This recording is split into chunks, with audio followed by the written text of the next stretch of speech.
इस बार क्या खोजेगा भारत का चंद्रयान 3? इस बात पर पूरी दुनिया की निगाहें टिकी हुई हैं। दुनिया की सारी सुपर शक्तियां भारत को सम्मानपूर्वक देख रहे हैं और सोच रहे हैं कि क्या कारनामा करने वाले हैं भारत के वैज्ञानिक। साथियों, ये जो फीलिंग है ये बिल्कुल अलग और बिल्कुल डिफरेंट है। जब भारत ने सन 2008 में चंद्रयान 1 भेजा था, तब भारत को सारी सुपर शक्तियां वाले देश बड़ी हीन भावना से देख रहे थे। ये सब कहते थे कि चलो ठीक है, अपना स्वदेशी स्पेसक्राफ्ट तो बना लिया, लेकिन बजट कम होने के कारण देखते हैं आखिर चांद पर क्या करेंगे। ज्यादा इंटरेस्टेड नहीं थे और ज्यादा हलचल भी नहीं थी। लेकिन इसके बाद भारत के वैज्ञानिकों ने चंद्रयान 1 से जो परिणाम निकाला, उसे सुनकर सब हैरान हो गए। शक्तियों वाले देश इसे मानने को तैयार नहीं थे। साथियों, चंद्रयान 1 को इस तरीके से डिजाइन किया गया था कि वह आने वाले मून मिशन का रास्ता खोल सके।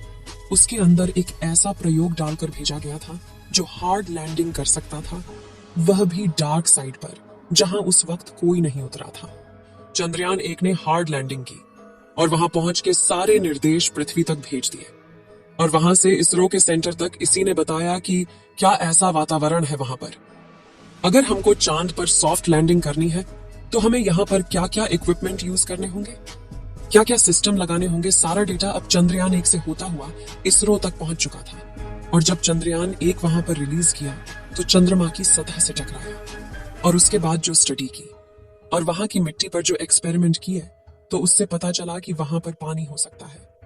साथ ही चंद्रयान 1 पहला मिशन था जिसने दुनिया को बताया कि चंद्रमा पर पानी मौजूद है। पर अमेरिकन एजेंसी नासा ने सीधे सीधे तो नहीं, लेकिन लगभग इसे मानने के लिए इनकार कर दिया था।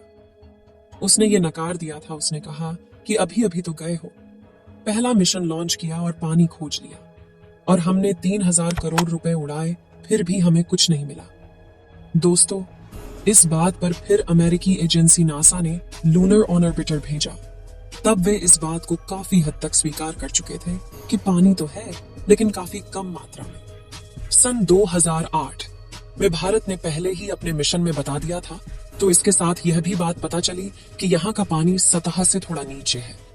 इसके कारण जब इस पर कोई उल्का पिंड टकरता है, तब यहाँ धमाके की वजह से बाहर की ओर पानी निकलता है। अंतरिक्ष में यह विलीन हो जाता है। इसे चांद पर उल्टी बारिश का होना कहा जाता है। आइए समझते हैं दोस्तों, अंतरिक्ष में पानी का मिलना किसी खजाने से कम नहीं होता, और चांद पर इतने भारी मात्रा में पानी का मिलना जैसे खजाने की चाबी हम इंसानों के हाथ लग जाने जैसा था। उसके बाद नासा रुका नहीं, बल्कि साल 2013 में नासा ने सौर मिशन लॉन्च किया, जिसमें एक रोबोटिक मशीन के जरिए चांद के वायुमंडल का बारीक स्टडी करना था।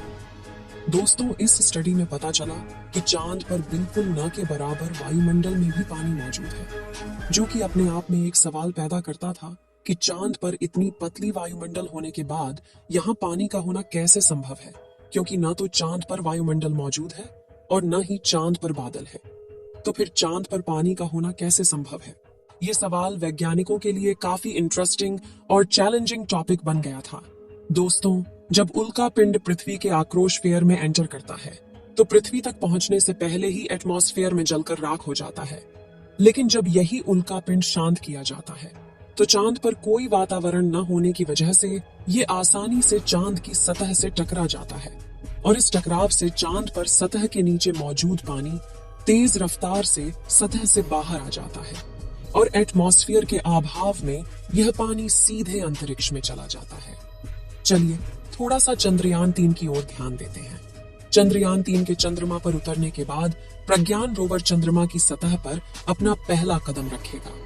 प्रज्ञान रोवर चांद की सतह पर चलकर चंद्रमा के बारे में जानकारी इकट्ठा करेगा। इस जानकारी में चंद्रमा की सतह की रचना, चंद्रमा के वातावरण, चंद्रमा पर पानी की मौजूदगी और चंद्रमा पर जीवन की संभावना शामिल है। चंद्रयान 3 के चंद्रमा पर उतरने से भारत को चंद्रमा पर और अधिक अनुसंधान करने और चंद्रमा पर मानव मिशन भेजने की क्षमता मिलेगी। चंद्रयान 3 का चंद्रमा पर उतरना भारत के लिए एक बड़ी उपलब्धि है। इस वीडियो को देखने के लिए आप सभी का बहुत बहुत धन्यवाद।